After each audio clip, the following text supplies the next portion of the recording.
Hello बच्चों, let's see the question. So our question is which of the following is not isomeric with diethyl ether. ठीक है, तो हमें बोला गया है कि इनमें से कौन सा आइसोमर नहीं होगा डाइइथाइल ईथर से. अगर हम बात करें डाइइथाइल इथाइल ईथर की, तो देखो ये हमारा क्या होगा, C2H5O C2H5. ठीक है, अब अगर हम इसमें देखें कार्बन हाइड्रोजन एंड ऑक्सीजन, यानी कि जो इसका फॉर्मूला होगा वो क्या होगा, वो होगा हमारे पास C4H10O. ठीक है, तो ये हमारा डाइइथाइल ईथर है. अब अगर बात करते हैं कि कौन सा इसका आइसोमेरिक नहीं होगा, तो देखो हम सबका मॉलिक्यूलर फॉर्मूला चेक कर लेते हैं, तो हमें पता चल जाएगा कि वो आइसोमेरिक होगा या नहीं.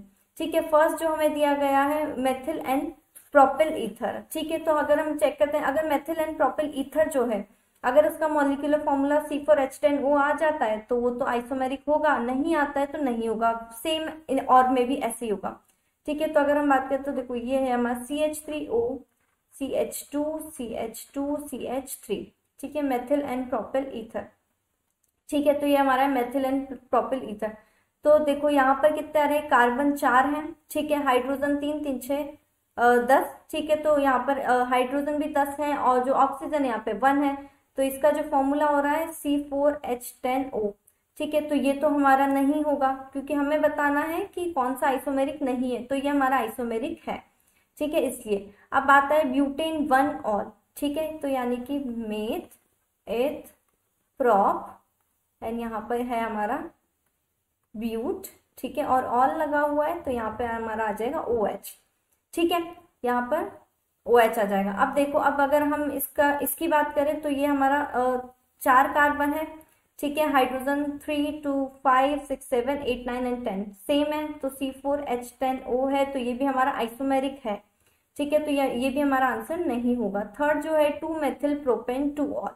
ठीक है, तो यहाँ पर है 2 मेथिल प्रोपेन, तो सेकंड पे मेथिल प्रोपेन 2 ऑल, तो यानी कि सेकंड पे यहाँ पर OH आ जाएगा. ठीक है, तो यहाँ पर भी हमारा क्या है, C4H10O आ रहा है इसका मॉलिक्यूलर फॉर्मूला, तो ये भी हमारा नहीं होगा. ठीक है, यानी कि ये आइसोमेरिक है. अगर हम बात करें ऑप्शन नंबर डी की, ब्यूटेन 2 ऑन. ठीक है, तो ब्यूटेन 2 ऑन की अगर हम बात करें तो देखो ये आता है CH3CO CH2 CH3. ठीक है, अब देखो अगर हम इसका मॉलिक्यूलर फॉर्मूला देखते हैं तो देखो यहाँ पे कार्बन कितने हैं, 4 कार्बन है, तो C4. हाइड्रोजन कितने हैं, 3, तो 5 6 7 8, तो हाइड्रोजन यहाँ पे 8 है. और अगर ऑक्सीजन की बात करें तो 1 ऑक्सीजन है. तो बाकी के जो मॉलिक्यूलर फॉर्मूले आ रहे थे वो तो C4H10O और इसका आ रहा है C4H8O. तो ये जो होगा ये हमारा डाइइथाइल ईथर से आइसोमेरिक नहीं होगा. ठीक है, तो यहाँ पर हमारा क्या सही होगा, ऑप्शन नंबर डी हमारा यहाँ पे करेक्ट होगा. तो our final answer is option number D.